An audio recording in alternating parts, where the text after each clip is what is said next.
Good evening, everyone. We are back again with another installment of the Sigma Virtual Hour.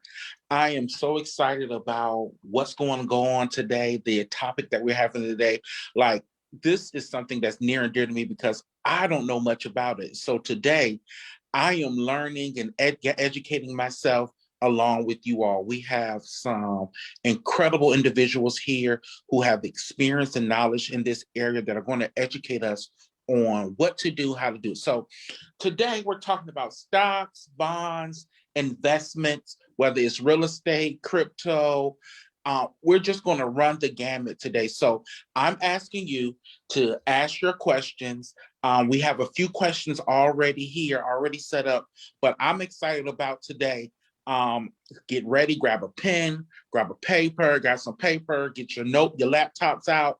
Let's learn together. I think this is an extremely important topic, especially in our community, and I'm just excited about it. We have two individuals here that are going to provide us some expertise and knowledge in this area, and so I'm excited about it. Let's bring them on now. We have Brother Lamont Henry. Are you there, bro? I'm here. Okay. All right, good. There you are. So listen. Tell us a little bit about yourself and provide us some background on why you're an expert in this area, sir. For sure. Well, thank you for having me, Barry. I appreciate it. And hopefully we'll be able to have some great conversation here that'll help some folks get to where they want to be. So I started a wealth management practice a little over a decade ago. I'm a certified financial planner, a chartered financial consultant, retirement income certified professional, chartered advisor for senior living, and also a chartered life underwriter. And so all those C's just help me help people achieve financial security. Okay. As far as education, I had my undergrad over at Colby College up in Waterville, Maine. Did some postgrad studies at the American College of Financial Services and Harvard Business School online, and live in Virginia Beach, married with 3 kids. And that's me in a nutshell. Got it. And we also have Brother Raymond Willis, who's here with us today. I'm excited about learning more about this brother, but also learning about his area of expertise. Brother Willis, could you tell us a little bit? Raymond Willis Jr. First, I want to say go mob, since we have the bros on. Exactly. I graduated from Christopher Newport back in '93. My degree was actually in political science, but I went into banking in '95 after stint there and working in mortgage broker. In 2000 I started my own firm, which was Heritage Funding, but I started that brand. So I've been in dealing with finance on the real estate side, which is residential or commercial, for the past 21 years. So that's pretty much what I do.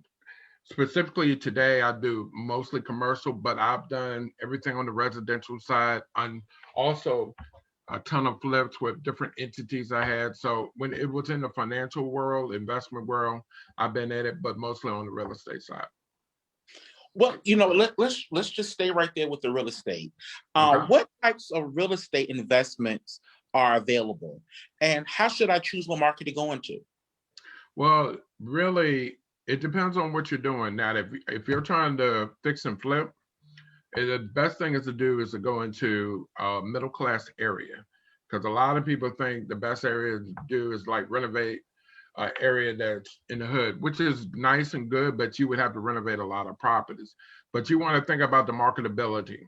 So when you're thinking about if you're buying a property, whether it's investment to keep for rental or is it a fix and flip, think about the area that you're in. So you want to have something that won't stay on the market more than 30 days. You want a property that you get and then you can turn it around immediately while you're doing, fixing it up.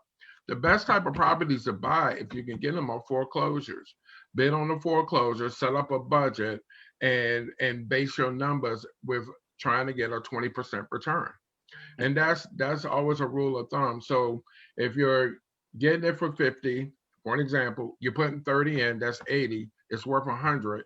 You want to sell it for 100 because you're getting a 20% return, which is 20,000. So I would tell people, look at the area first and foremost. The better the area, the better the profit, the quicker the sale. If you're looking at investment properties, still look in the area, but get multiple units. A lot of times people get single family houses, which is fine, but you're not maximizing the return you're looking to get because it's only one property, it's only one house. But if you have a 6, 8, 10, 12 unit, then you're going to have more residual income that's coming in. So I would say if you're going to get investment property, make sure it's duplexes, they're okay. But if you can get a 4 unit or better, that's where you start making income coming in. And today, housing is in such demand, not only for people buying, but for apartments. There's just not enough out there. So if you can find something that you can either rent or flip, I would say by all means do it in this market right now. Got it. So that, I guess that goes into like my next question: multifamily, commercial, or hospitality? Which is the best form of real estate investment? Well, I would say, multifamily, definitely if you're just starting off. Hospitality is hard to get in. The hotel business, and right now, the way we're coming out of COVID, it's not, you're seeing groups trying to get rid of their hotels, except for one group. And it's funny, and I talked to some of the CEOs about that, but they're looking for the what's it called, like rooms for less. They are killing the game right now in hospitality. Their occupancy is about 85%, but they're not selling. But yeah, room for less are doing well. The Marriott's, the Hilton, they're trying to recover right now, the IHGs, because of COVID. So the hotel business was down. So the main thing is get some multifamily. That's where you're going to, because people are looking to rent.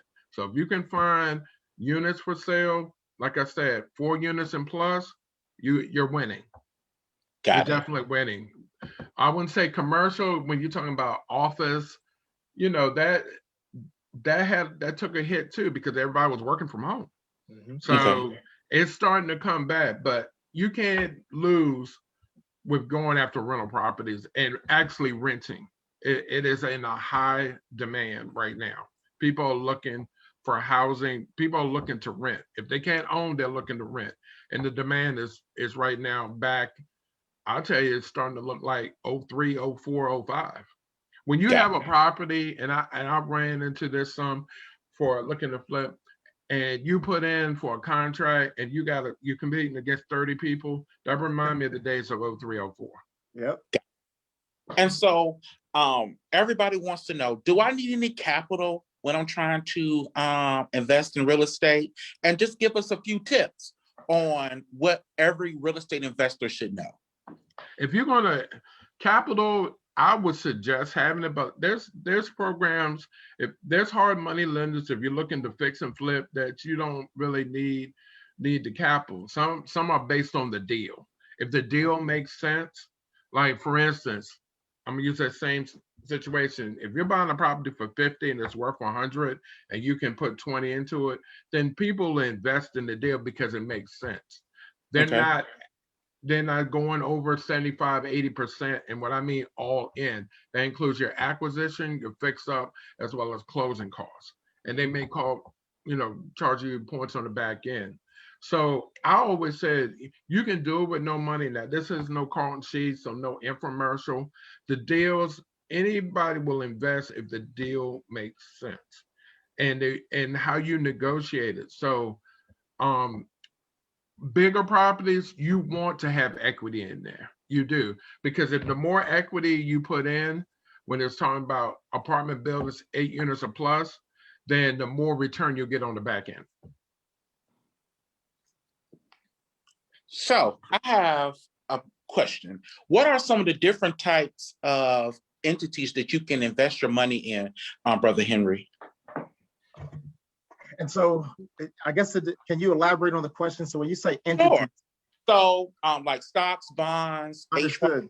crypto, what are the different types that we can invest in? Because there are a lot of new things out there that we really don't know about. And so I guess today we can kind of lay that foundation of what I actually can put my coins in.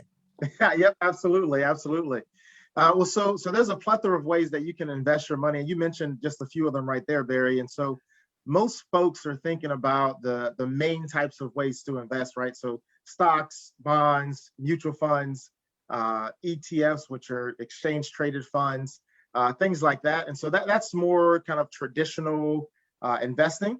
Of course, there's private placement things for more sophisticated investors. But most of the folks that are thinking about investing or that are already investing, that are looking to invest more, they're talking more traditional investing, right? And so, like you said, so the stocks, the bonds, the mutual funds, and then most folks are going to be investing in what we call mutual funds or ETFs, which are exchange traded funds, which works similarly to mutual funds where you can get diversification. And so for some folks out there that might not know, because we throw around these terms a lot in the finance world, stocks and bonds and mutual funds, and oftentimes people shake their head like, okay, yeah, but they're not sure exactly what they are. So I'll take a quick second to step back. And so I'm going to oversimplify this, right? And so a stock in general is having ownership in a company. So you have equity in that company. So we're going to use a random example of a company that has 100 shares, right? So if you get one, you own 1% of that company, right? And so we'll say each stock is worth $1, right? So just make it super simple, right? And so if you buy one stock, it's worth $1. If the company does well and the value of the company goes up, maybe your dollar stock goes to $2, right? So now you doubled your money, right? And that's equity, right? So if you have equity, the company goes up in value, like your stock goes up in value. The inverse can also happen, which we know about, right? And so the company's worth $100 instead of going to 200, now it's worth 50, right? So your one share, instead of being worth $1, is now worth 50 cents, right? So that's the gist of how stock works, right? So you have equity, right? So company does well, goes up. Company doesn't go well, goes down. Now bonds are on the opposite side of that. So that's when you own debt in a company, right? And so we might say a similar example, right? Where that company says, I need to raise some funds. I'm trying to raise $100. And so they might issue 100 bonds, and each bond is worth $1, right? And so if the value of the company goes from $100 to $500, the price of your bond, that doesn't increase because you don't have equity, right? So you still have your dollar bond, and that company is going to pay you, I don't know, let's say, 5 cents, every quarter or something like that for your bond. And so bond, once again, is buying debt in a company. And so if the company goes up in value, you don't get any upside. But if the company goes down in value, you don't necessarily lose anything either, because your arrangement with the company was, I'll give you $1 if you give me the bond, and then you give me 5 cents every quarter until like I'm repaid. So maybe it's a 5-year bond or something like that. And so in general, stocks, that's equity in the company. What the company does, it matters to you, right? Because that's where your value is coming from. And then on the bond side, that's debt in a company, right? And so those are the two main ways. Mutual funds are a combination of those things. So it is a fund that has a plethora of stocks and bonds inside of it. So that way you can invest in hundreds of companies at the same time without having hundreds of millions of dollars. And so that's the gist right there. And I can elaborate a little bit more to further answer the question, but it sounded like you had a follow up. So since you're in the mode of break down cryptocurrency for us, because let's go ahead. I'm in the legal field, and the first thing we do is we define everything so that when you get a little further, you understand exactly what we're saying. So could you define cryptocurrency so that we can have a clear idea of what that is, so we can just further elaborate on it? Absolutely. So first, what I'll say, Barry, is cryptocurrency is one of the most confusing investments that are out there. And so if you're out there and you're on Facebook and you're listening to this and you're like, yeah, I don't know what crypto is. Most people talking about crypto don't know what crypto is, right? Okay. And so I'll say that now. So in general, cryptocurrency is a digital currency, right? And so everything is digital from a currency standpoint, right? So you say, okay, well, that makes sense. It's digital. Well, what makes it different? And so what makes it really different, Barry, is that from a standpoint of crypto, it operates on this thing called blockchain technology. Okay. Right? We say, well, what's blockchain technology? And in my humble opinion, I think that this technology has most of the value as opposed to the cryptocurrency market itself. And we say, well, what is blockchain technology? So blockchain technology, I'm going to oversimplify again, is a way that if I sent you a Bitcoin, right, Barry, like I have it in my wallet and I sent you a Bitcoin, which is a type of cryptocurrency, right, into your wallet, that transaction would be recorded in a bunch of computers, right? Like not just one, but a bunch of computers.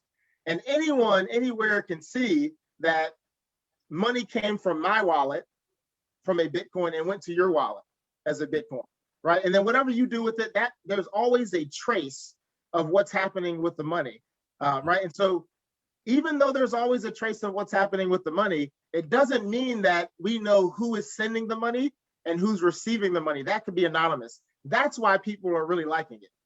Because right now in our system, and I say our system, we're mainly America, there's the banking system, right? And there's so much regulation. And I'm not saying regulation's bad, but there's so much regulation that it's extremely difficult for me to send you money and for them not to be able to trace who I am sending you the money and who you are receiving the money. Got it. Right? And in addition to that, from a monetary policy standpoint, right, the Fed, right, so they control interest rates, right? And so inflation's going up, inflation's going down, right? They either put more money into the market, right, because they want people to spend, or they'll take money out of the market because they don't want people to spend. And that's how they control inflation, right? And so the reason that they don't like it is because they won't have the control from a crypto standpoint if cryptos did become currency. Now, with that in mind, I'll take a step back. And so cryptocurrency in itself is a digital way to send money to and from and to pay for things, right? Okay. And so it's absolutely digital, and it can be absolutely anonymous. Now, what I will say as a follow-up to that is cryptocurrency is not acting in any way, shape, or form like a currency. We say, well, what is a currency? Well, the dollar is a currency, right? So we think about that. And so one, cryptocurrency isn't valued in its own, like, worth a Bitcoin necessarily. It's valued in dollars. It's like, oh, well, like, this Bitcoin is worth X amount of US dollars, right? Or X amount of, right? So we kind of do those things. And so from a currency standpoint, people are using currency to buy things and they're receiving currency when they sell things, right? That's if I want to buy a truck from you, right? I say, hey, Barry, how much is your truck? You say, oh, 50,000. Like I'd give you $50,000, you'd give me the truck, right? So there's a transaction there. What's not happening in the crypto market is people aren't transacting, right? People are getting Bitcoin and they're just holding on to them. Oh, okay. And they're using it as an investment, and there's nothing wrong with that. But a currency doesn't work that way, right? And so there's a conundrum there. It's like, oh, well, like if I get it now at $20,000, and then later it's worth 100,000, then I'm going to keep it knowing that I got it for 20, and maybe I'll do something when it's worth 100. But I'm not going to buy your truck with it because tomorrow my 20 might be worth 40. So I'm certainly not going to buy the truck because then I have a $20,000 truck, but the Bitcoin I gave you went from 20 to 40,000, and like I feel like I lost money. And so people aren't really buying and selling things with Bitcoin. Like they're buying and selling the Bitcoin itself, which is why it's acting more like a commodity as opposed to a currency itself. But I'll stop there and then we can kind of pivot if you like. Well, you said something important that I think that both of you all can talk about, and the term is inflation. So how does inflation factor, and depreciation, how does that factor into investments, whether it's stock, bonds, real estate, crypto? That word inflation kind of could be a little scary, but I think it's important. So can you, either one of you all can talk about that? For sure, Raymond, you want to head it off, and I could swing back in. I was saying on the real estate side, you're not seeing really much inflation. You're really seeing more appreciation right now. And that's why I tell people to take advantage. And when I say appreciation, you're looking at people that has equity. And so, for instance, a good friend of mine was refining his house, and he would say, well, should I get a home equity line, or should I just refinance? I'd say you should just do a straight refinance, because a home equity line is a revolving credit. That's like a big credit card. So if you're getting a 50,000 HELOC home equity, then that's where you're getting it. But you have to pay that down on interest each month. You're not paying anything to principal. So I told him, in the case he was going to pay off debt, pay off a brand new car, do some home improvements. And then I said, well, check with your credit union first, because that's who you deal with. And since he had the house he had kept going up in value, he ended up doing an FHA loan at 2.75. So he was winning with the savings there, even with having mortgage insurance, because he did 85% of that value because of the appreciation. And then, so he paid off the car, put some money in bank, did some improvement, and end up saving, and that's the key, $2,000 a month. So the inflation is not really, that's something that you're not seeing really in the real estate right now. You're more seeing appreciation. That's what you're seeing on the side. I'm saying the only, and even with, we don't call it inflation, even if we have a depreciation, like on a lot of commercial properties or hotels, that's going to soon turn into appreciation because of the market. The market's about to swing. First, when it comes to the first of next year, you're going to see a dramatic difference between where we are now compared to where we are. Interest rate will probably be going up some, which they need to. That's where the balance come in. And then you'll see definitely more appreciation. So inflation doesn't really, I think it hit more on the stock side than it hits on the real estate side. So explain appreciation and define it for us. Appreciation is when your house is, you've had it for about 10 years and it started off at 50,000, and you have an appraiser come out and he said, oh no, your house right now is worth 200,000 with no, nothing done to it. So it has appreciated over the years 150,000, but that 150,000 is real dollars. It's not fake dollars, because if you go ahead and refinance, you say you may get a percentage, what they call loan to value. The bank will do, they won't do 100% refinance, but they'll do, let's say 80%. Then you still can make, you'll have 160,000 to do what's needed. If you have a current debt, pay that off and then use it for whatever else you need. So that's what I mean by appreciation. Something that's going to go up on a yearly basis based on improvement or just based on the community around you. Got it. Yep, absolutely. And then I can follow back up. So from in a finance world, right, when you're talking about stocks and bonds and all these things, right, when you look at like inflation and deflation, and mainly inflation is the thing that we're looking at, it's a matter of, how much is a basket of goods, right? So that's how it's kind of defined. It's like, okay, well, if I want to go buy some bread and some milk, and right, is, say it's all worth, I'll buy it all and it's $1 today, right? So, bread and milk, everything's $1. Next year, if I go to buy, it might be $1.03 it cost me, right? And so it went up 3%, right? That's inflation.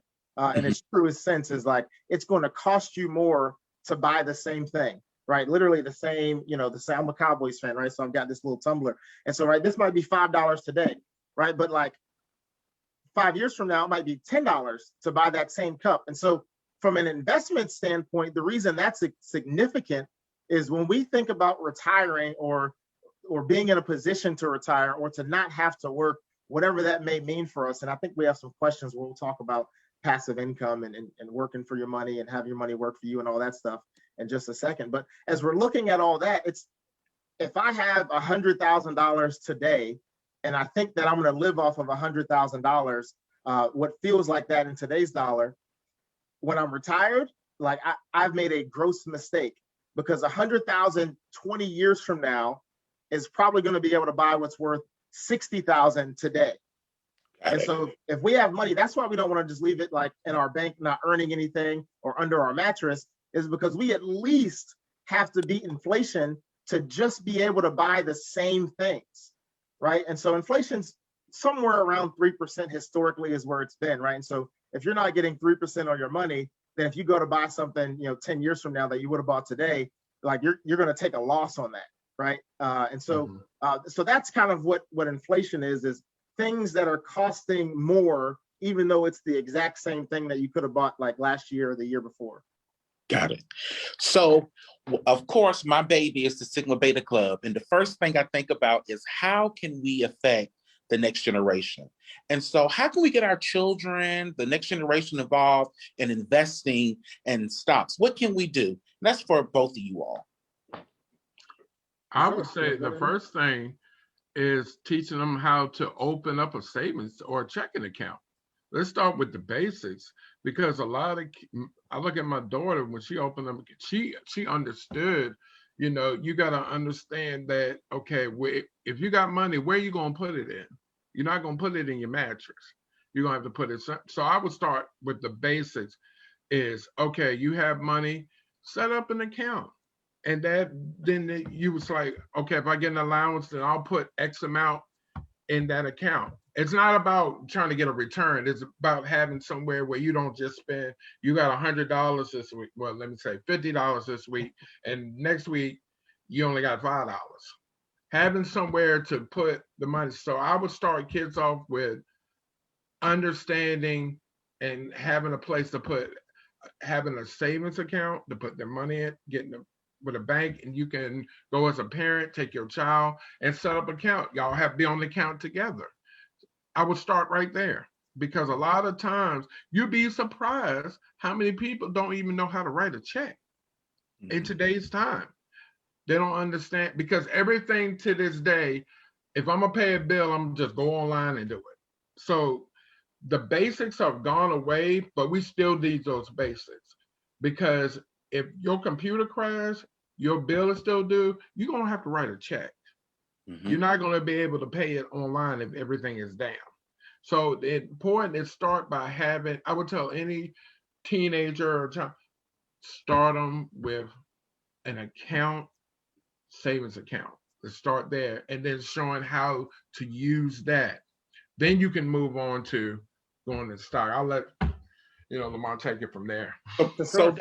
So all my Sigma Beta Club members in our chapter, Brother Willis is going to open up a bank account for every one of you. No, I didn't say that, because I had one child. No, I would tell them, tell your mama and daddy, whatever bank they're with, say, Mama and Daddy, I want to open up an account with some banks. You don't need more than $10. I want to open up an account so I can start saving my allowance. You tell your mama, right. Don't say come to Mr. Ray. Mr. Ray has daughter, go over to you. Tell your mama and your grandma, auntie. Let's start. But that's what my dad started me like that. And then early, and then by the time I was 12, he showed me how to read the stock market. That's right. At 12. But it started with that checking and savings at Nation Bank in Matthews County. That's where it started. Mr. German was the manager, branch manager. Never forget it. Absolutely. Yeah. And so Raymond's certainly thinking of it the right way and talking about the right stuff. And so everything he said, I'm just going to add on a little bit to that. But everything he said is spot on. And so the kind of when we're talking, and oftentimes clients will come in and they might have acquired some wealth just over the course of their time. Maybe they sold a business or whatever it was, and they're thinking, well, I want my kids to understand kind of money. And I always love that. And so, Barry, I think that's a great question. And so the first thing that we like to talk about is understanding cash flow planning, right? And we like to call it cash flow planning at Henry Wealth Management, as opposed to like a budget. Because really what it is cash flow planning. Because when you think of budget, you kind of think of like, you're kind of tight with your money and maybe, but like really cash flow planning is what it's all about. And so just like to Raymond's example, if you get paid an allowance, right? And I'll use a round number of 100 instead of 50 because I can't work on the numbers like Raymond did real quick. Right? So from $100, right? You get an allowance. First off, you want to figure out, well, what do I have to do with this $100? Like what are the bills, right? The basic things that need to happen, right? And as a parent, you might set that up. You might say, hey, look, to live in this house, it's going to cost you $2 a month, right? And you're like, oh man, like, okay, right? Look, if you want to use the internet, the Wi-Fi, that's going to be 50 cents a month, right? So you might set something up like that. And so now your kids are already thinking, man, like when I get this money, there's bills. right? And then you might even go a little further and say, hey, look, there's this guy, like you haven't met him, but he's your uncle. We call him Sam. He's going to take some of that 100 too, right? And so like teaching the kids that, hey, look, you might get $100, but like Uncle Sam's going to get his cut. You're going to have bills to pay for your essentials, right? And so, and it doesn't have to be high, right? I mean, we're talking about, right? You know, it's like, hey, look, you're paying $1 in rent, right? So I mean, it's right, but those are the things, those are the principles, because there's so many folks that go off to college, don't know anything about finances, right? They don't know how to balance the checkbook. They don't know that there's a car note that needs to be paid. They don't know that there's car insurance, right? So helping them understand at an early age that if you get money, right, like all that money is not yours, right? And so that's the, you know, kind of what Raymond was saying. That's the foundation, is understanding how that works. Then once you kind of have an idea of all that, and at whatever age, you know, this makes sense. But I think this is probably one of the most important things for not only kids, but also for adults. So Albert Einstein says that compound interest is the eighth wonder of the world. And we said, well, what is that? And compound interest is different from simple interest. And we said, well, I don't understand what either of them are, Lamont. Well, what does that mean? Well, so in general, right, if you have $1, and let's say that you get 5% on that dollar, right? So that's a nickel. So now you have $1.05. If it's simple interest and you get 5% again, you're only getting 5% on the original balance, which is $1. So you get another nickel. And you're like, okay, cool. Like I've got, you know, 2 nickels to add to this. Compound interest, the way that works is if we start with $1 and you get 5%, now you have $1.05. When you get interest again, now you're getting interest on $1.05, not just $1. And so that compounded growth makes an astronomical difference, right? When you're looking at those numbers. And so in addition to like kind of the other line of Albert Einstein's quote, like compound interest is the eighth wonder of the world, he says interest, right? Like, and he's talking about interest, right? So it's like, hey, that 5%, that nickel, it's like, hey, look, people that understand interest, they earn it. People that don't, they pay it. And interest works both ways, right? Someone's earning it and someone's paying it, period. Like that's it. Similar to money, it's either being saved or it's being spent, like period, right? That's it. Like that's I mean, there's not much else you can do with it, right? And then we can talk about donating, right? And so that's also kind of a form of spending, right? But like it's being saved or spent. So interest is either being earned or it's being paid. And so I think we'll talk about that a little bit later, but like interest is one of the biggest things that most folks don't quite understand, along with leverage, you know, and how to leverage their dollars to make more money, right? And so I think we might talk about that a little bit later too. But yeah, so to answer your question in a nutshell, more specifically, Barry, helping children understand cash flow, right? So if money comes in, what are the things that have to be paid out, right? So we think of them as bills. How much of that do you want to be saving and for what, right? How much of that might you want to donate and for what? How much of that goes to taxes, right? And how does that work? And so having your children understand like those basic concepts, like, I mean, there's adults that still don't understand those basic concepts until they get their first check. And they're like, whoa, like, where did all my money go, right? And so those things. So I think, let me add one more thing. Also, when you have a child, and like what I would do, my daughter used to go to different sites with me when I was rehabbing properties when she was young. So like 8, 9, 10, she would go on the site and ask questions. Oh, why did you pick that color, Daddy? Why did you put this? She didn't say carpet, but what's on the, she did say carpet. She was a little advanced, but had them be involved in that, such as looking at HGTV, and you get so many ideas from that with the different shows with that, and let them look at certain things, or bring them to the site to the point now. My daughter is like, okay, when we gonna do a flip? She'll say that, and she's been saying that since she was 15. Because I know how I want. I see how you've done it. I see how mommy's done it. And I've seen different things on TV. And if it's something go look, she said, I would never done it that way. So point them in a direction where there's different things, whether it's on, on their laptop or on TV, they can recognize and talk to them about it. Because if that's what I'm doing, or bring them to, if you're doing rehab, bring them to the site. Bring them to, and I would just make sure, of course, it was a safe environment. Just like, well, Daddy, I don't like that color of paint. Why did you choose that paint? It's going to sell the house. That's why I use that paint. It's going to sell. But have them, don't just, talk to them about it. Show them different things. And then so that, because kids are visual. So let them see certain things. Since I've been in finance, of course, my daughter and I always talked about it. So rehab problem will come on out there. Those are important too, to give kids guides. So they can, most of them are technical, they can go on their laptop and they may pull something out. And she would do that and say, what you think of this? So I would encourage that also. Exposure is important. Absolutely. Absolutely. So, Brother Henry, penny stocks. What are penny stocks and how can we use them? Yeah, so I'll be quick with penny stocks, and so that's gonna be interesting. Yeah, so penny stocks are literally stocks that are worth less than a penny, right? And so you can buy a stock for a couple of cents. I mean, for less than a cent, or right. And so in general, like that's the truest sense. But then you could buy it for a couple of cents, right? But in general, it's like they're like less than a penny, around a penny, right? As opposed to like a stock of I don't know, like Peloton, right? I was just looking at them right now. They're like $100, right? And so also penny stocks are not traded on the broad stock market, right? So you think of let's say so we think about the S&P 500, right? And so it's like, oh, well, like that's what most people think of when they think of the market, right? And so the 500 largest companies, right?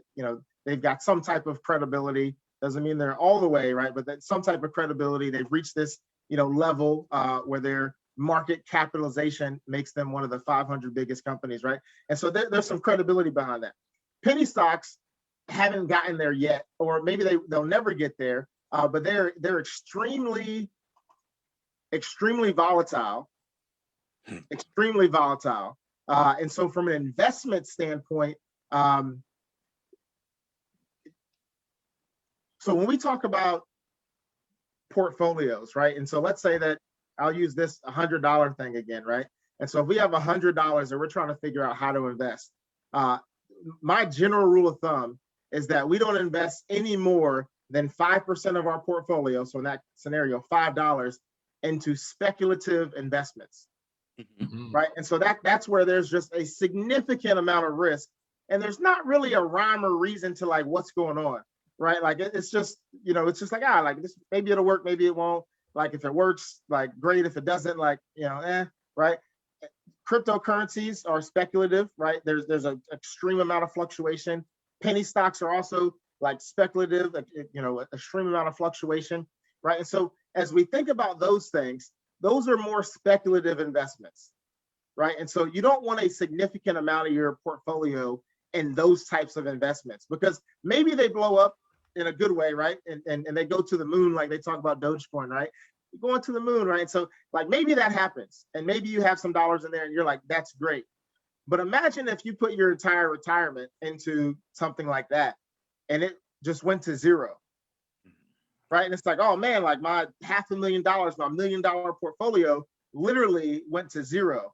And that likelihood of that happening in a speculative, stock is astronomical compared to kind of more traditional diversified portfolios. And so, and I want to correct something because you had asked like the definition of a penny stock. And so it's been so long, I don't even know the exact definition of a penny stock, if it's like actually a penny or right under a penny. And so I'd have to, I just want to clarify there, but it's around a penny, right? Which is kind of where it gets its name from, which is, so it's not $1, right? So it's certainly under $1, but yes.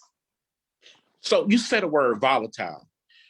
What does that mean? And like, is volatile a good thing or bad thing? Can it be a good thing? Like, because that has been thrown around in our group chat. And so I just wanted to see, like, is that a good thing? I think I heard Brother Willis even talk about that a little bit. in the group chat. So talk about that, it being volatile. It's some penny stocks, crypto. Yeah, absolutely. And so volatility, I think in its truest sense from an investment standpoint, is how quickly something can move up or down and by how much, right? And so we talk it so in finance, right? So there's this thing, right? We call it a bell curve, right? And most people are probably don't mess with my drum, right? So most people have seen something like that, right? If I can get the light right, I don't know if it's hitting right. Can y'all see that? Kind of, maybe there, right? No. It's like no, you can't see it. And yeah, you can Google it if you're on Facebook Live. You can watch it. You got a computer up. It's a bell curve, right? So it's this thing that goes like this. And so with the bell curve, they talk about something called standard deviation, right? And it's like, well, what's the probability of something happening, right? And so like you start in the center of that bell curve, and then you kind of go out a little bit, and you're like, oh well, one standard deviation, right, which is a unit of risk, is like 67% probability that's going to happen.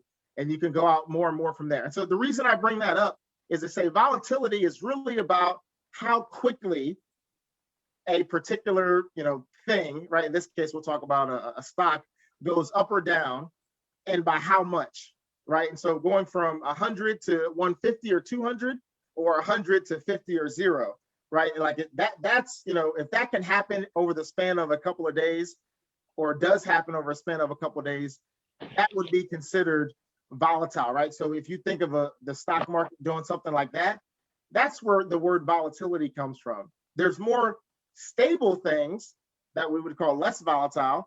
And that means that if you have this $100 stock, it is less likely that it's going to move more than $5 up or down over the course of a week or a month, right? Something like that, right? Like, so that, but if it can move $20, $30, $50 or 20, 30, 50% over the course of a week or a month, that's much more volatile. And so its ability to move up and down over a period of time and by how much is kind of the, how I would explain volatility. And it could be good, and it could be not as good, to answer your question, or like, well, is it good or is it bad, right? And so different stocks have different volatility. And so in general, with any investment, right, the more volatile something is, the higher opportunity you have for a return, right? And the less volatile something is, right, the less opportunity you have for return. And so you can also probably swap out the word volatile with risk or risky, and that'll help it click a little bit more. It's like, oh, well, like it's extremely risky, right? And that means it's more volatile. It's not risky. That means it's less volatile, right? And so that's the general concept there. Brother Willis. Yes. What are the pros and cons of investing as a group, or being a part of an investment group? The pros is that you will have a group of people putting in money to invest, let's say, in real estate, instead of you're doing it with your own capital. So that's the pro. The con is really if you have a group and everyone's not putting equal shares. If they're not putting equal shares to invest, then they don't need to be in the group.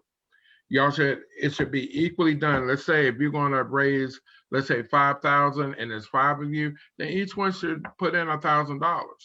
If y'all are going to use that towards a down payment to buy a property. So groups are good, especially with buying bigger things like, houses, even if you're flipping, or apartment buildings, but it's got to be equal. If you have someone that has more money into it, usually that's going to cause a problem. But if everyone comes in and it's equal, then everyone has an equal share, then that's when you'll see more success.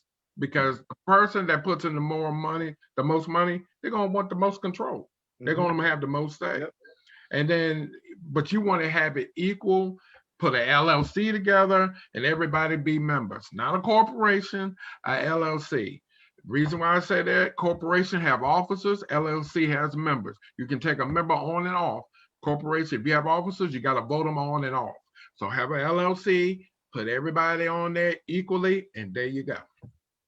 And it can work, and definitely that you see a lot of joint ventures start off that way, and they work out successful. And let me throw a little bit of legal advice in there. Oh, have, there we go. have an operating agreement. The- Absolutely. It's I didn't get that deep into the LLC. I didn't want to Yeah. do that since we got the attorney here. Yes, Yes, sir. agreement is extremely important. Oh, absolutely. Especially when it comes to determining who does what, who Thank puts you. what, who makes the decision, and Yes. I can go in if somebody's making a mistake, and I can point to that operating agreement and say, "Hey, you are supposed to do this, and because you did not do this, I can file for what we call a judicial dissolution, and Absolutely. the judge can dissolve it and say, "Hey, get out and pay us back what you messed up." Okay, so the operating, and what happens is if somebody does something wrong, they're going to look to the operating agreement, or they're going to look to the code. The code is 13.1-1038 to 1046. Okay, so they're Right. going to look to the code, and they're going to look to the operating agreement. So it's Well, I will tell you, every LLC I've had, it definitely had an operating agreement. So I agree with you totally. That is one. I didn't get that deep, but since you went there, absolutely. yes, I want to make sure that's extremely important, because Oh, yes, it is. walk in here, they be like, "Oh, we got an LLC. Okay, so where's your partnership agreement? Oh, we got an RLLP. Okay, we have a LLC. Where's your operating agreement? We have an RLLP. Where's your partnership agreement? Oh, we ain't have one of those. No, you're gonna have problems. That's extremely important. So I want to throw that in there. Well, that's good. You put the legal aspect in there, brother. No, but you're absolutely correct. So let me ask you a question. This question came in. Both of you all can answer this. What is a good platform to buy penny stocks or stocks, just regular stocks in? What platform should we be using? Why is that extremely important? Yeah, for sure. And so the first part is I don't even know where one would go to buy a penny stock, to be candid, right? I don't even, yeah, I don't, like, they're so far off my radar. I'm not even sure where one would go to buy a penny stock. However, that's what it is. So no, it's both. Y'all should just come together on this one. No, so in general though, just kind of regular stocks or bonds or mutual funds, things like that though, there's a plethora of platforms, and I'm not endorsing any of them, but like main ones are Charles Schwab, E-Trade, TD Ameritrade, right? So those are some of the main platforms where you can buy and sell stocks and bonds and mutual funds and ETFs and things like that. On the crypto side, I know we talked about that a little earlier. Coinbase is kind of the main leading platform, not the only, but the main leading platform to buy crypto. They just went public not too long ago, and I broke my rule of buying IPOs, and I lost my shirt on buying Coinbase when they went public. And an IPO is an initial public offering, for folks that aren't familiar with that. You waited too late. You should have got there early.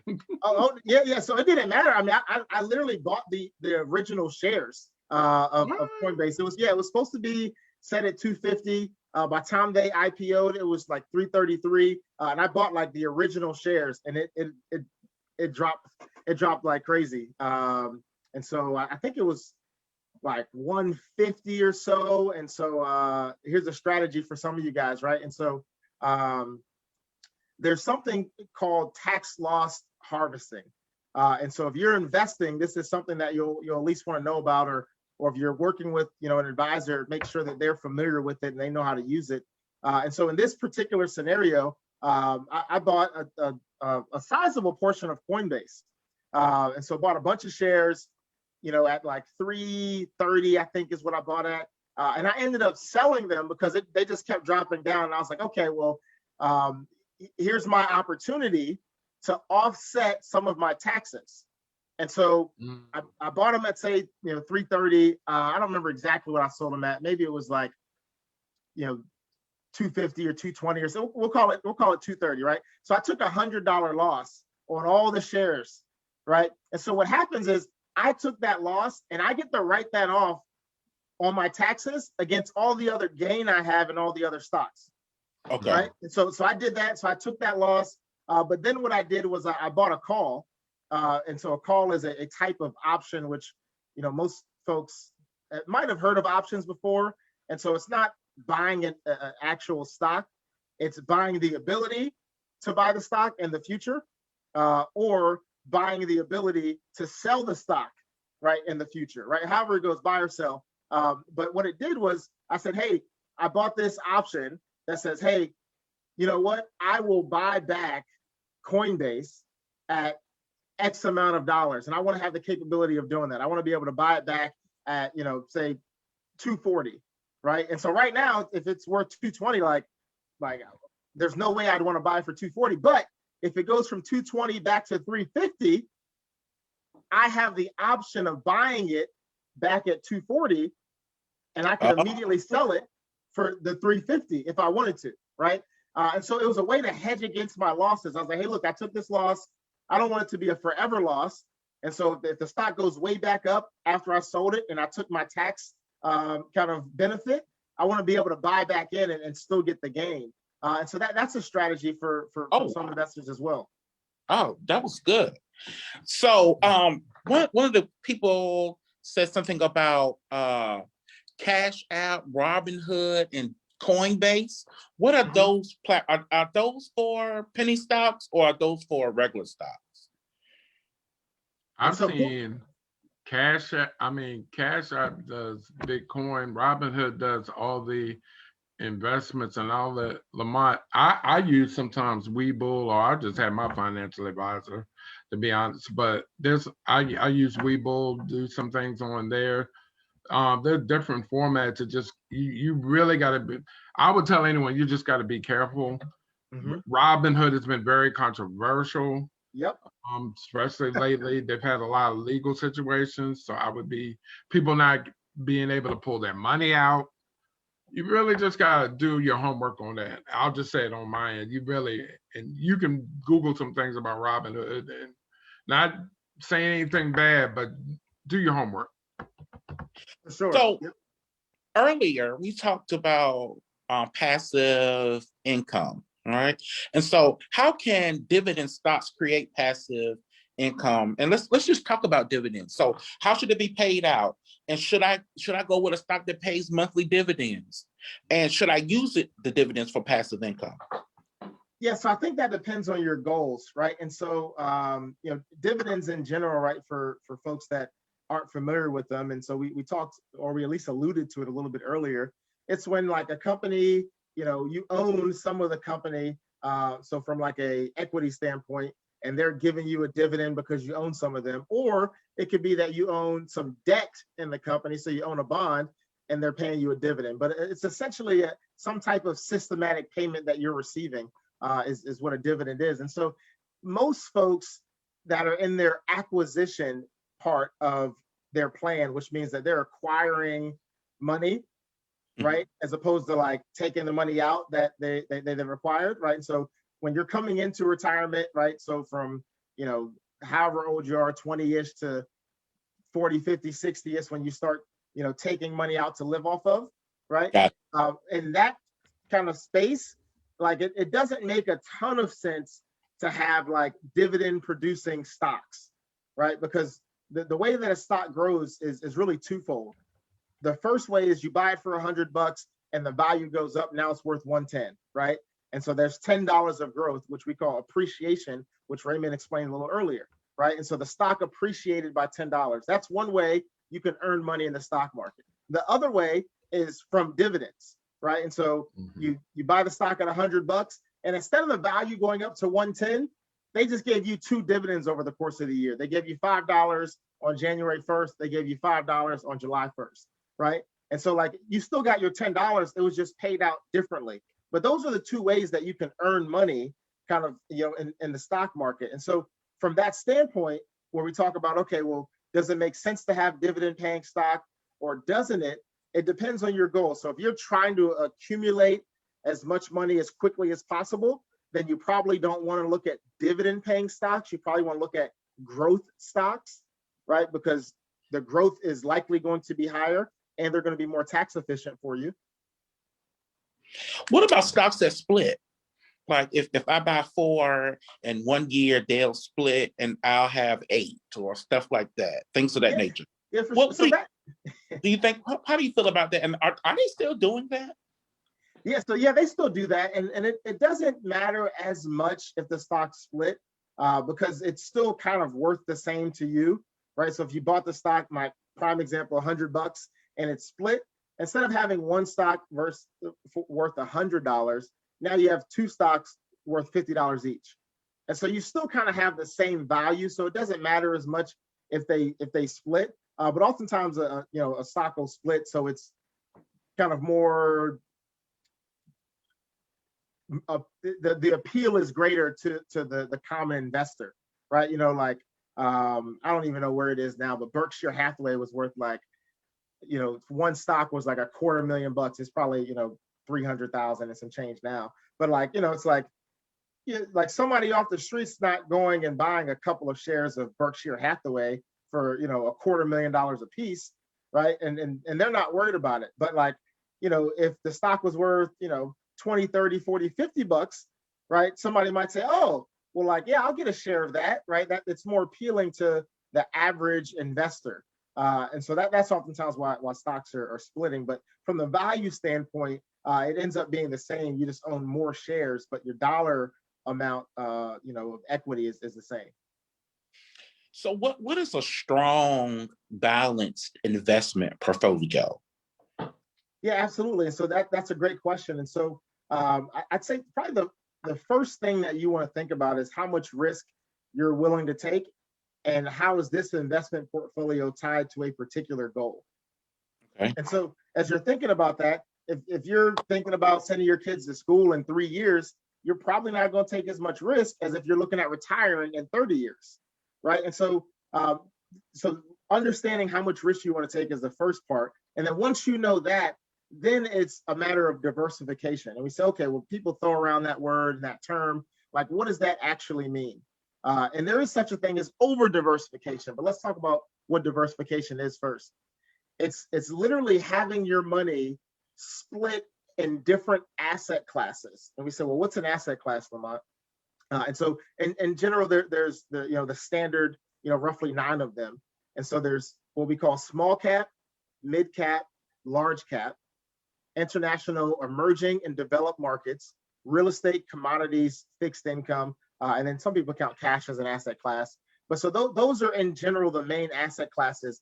And like, really anything you can invest in falls into one of those asset classes, right? Some people add like speculative as an asset class, but oftentimes like speculative could fall into one of the others, one of the other categories. But having a certain percentage of your portfolio in each of those asset classes is going to help you mitigate your risk while maximizing your return, right? And so that's essentially what diversification means. And so a strong, balanced portfolio is going to have diversification. So it's not all going to be in, large cap stocks like we think of Amazon, Nike, right? Companies that people can rattle off the top of their head, they're almost always large cap stocks, right? And then which are big companies. Large cap means large capitalization. And I don't remember what the exact bottom line is, but I think they're worth like $100 billion or more, something like that, right? So, but there's like limits on like how much you can be worth to fit into each category. But having diversification means that you have, different asset classes, and that you're also investing in different sectors of the market. And so we say, well, what are sectors, Lamont? And so it's the things that we think about. So like energy, financial, healthcare, consumer discretionary versus consumer staples, materials, industrial, telecommunication. Those are all sectors, right?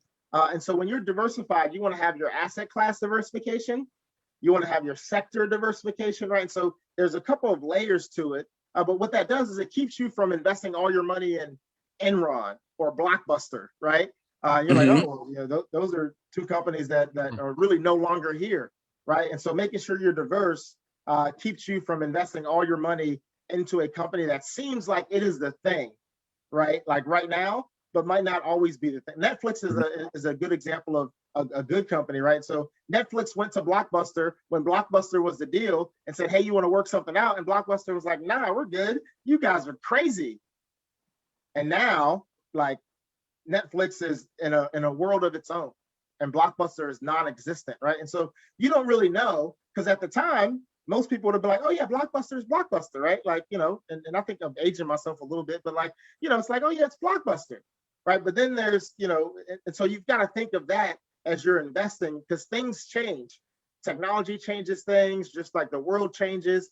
So you don't want to be overly weighted in any particular company or any particular sector or asset class. So you want to have, that diversification, and that will give you a balanced, strong portfolio. Well, go ahead. I think it's important to do your due diligence, just like anything when it comes to it. So, and understand what you're getting into, whether it's real estate or investments. Understand it, do all the research, do your due diligence, ask questions, go to people that's done it, and then base that on how you want to have your investment portfolio. Brothers, I appreciate you all's time. We're closing in on an hour. And so I wanted you all just to leave us with a few tips and to give us some information on how to reach you if we have any questions, concerns, or we are in need of your services. For sure. Remy, you want to start off? Sure. With me, you can definitely track me down on Facebook, and usually I'll get my information. My company's Heritage Partners Group. But what I want to leave is if there's any time you have a question, especially real estate related or anything like that, you can find me, post, and I will definitely, answer your question. I had to start somewhere years ago. Thankfully, my companies have grown, but the key for me is sharing the knowledge. So you can reach me on any of my platforms and I will respond. For sure. And so likewise, and so you can reach me on Facebook, LinkedIn. My email address is my name. So Lamont, LAMONT .Henry, HENRY @nm.com, as in NancyMary.com. Or you can give me a call, 757-216-5317. And we'll get back to you. So if you have questions, feel free to reach out to us. And kind of the words that I leave with here is interest, right? And so if you understand it, you will earn it. If you don't, you will pay it. And so try to understand how interest works. That sounds like a capital gain quote. It's Albert Einstein. I won't take credit, right? It's Albert Einstein. That's a good quote. I like that. Brother, I have one question. I would love for you to come back and talk to our Sigma Beta clubs across the state of Virginia. Is that okay? Absolutely. Sure. Absolutely. Good. Listen, this is the end of our virtual hour. We have some great news. We'll be celebrating our 1-year anniversary of the virtual hour come July 6th. And so we'll be talking about diversity and inclusion. You'll see some faces back. You'll some additions to it. I'm so excited because I can't believe it lasted a year, but we are here. We look forward to going 2, 3, 4, 5, 6 years in advance. I appreciate all of you all's time and commitment to this. I also appreciate you all taking time to answer questions. I appreciate all the brothers, sorors, everyone who's taken in. If you have any questions or concerns, you would like to reach these young men, these gentlemen, they have given you their information. I look forward to seeing you July 26th here on Facebook at 7 p.m. and we'll talk about diversity and inclusion. We'll have the ACLU, we'll have the NAACP, with so many different things. So I look forward to that conversation. Listen, you all have a great night. Enjoyed you all, and thanks again for visiting this Beta Sigma virtual hour. Good night.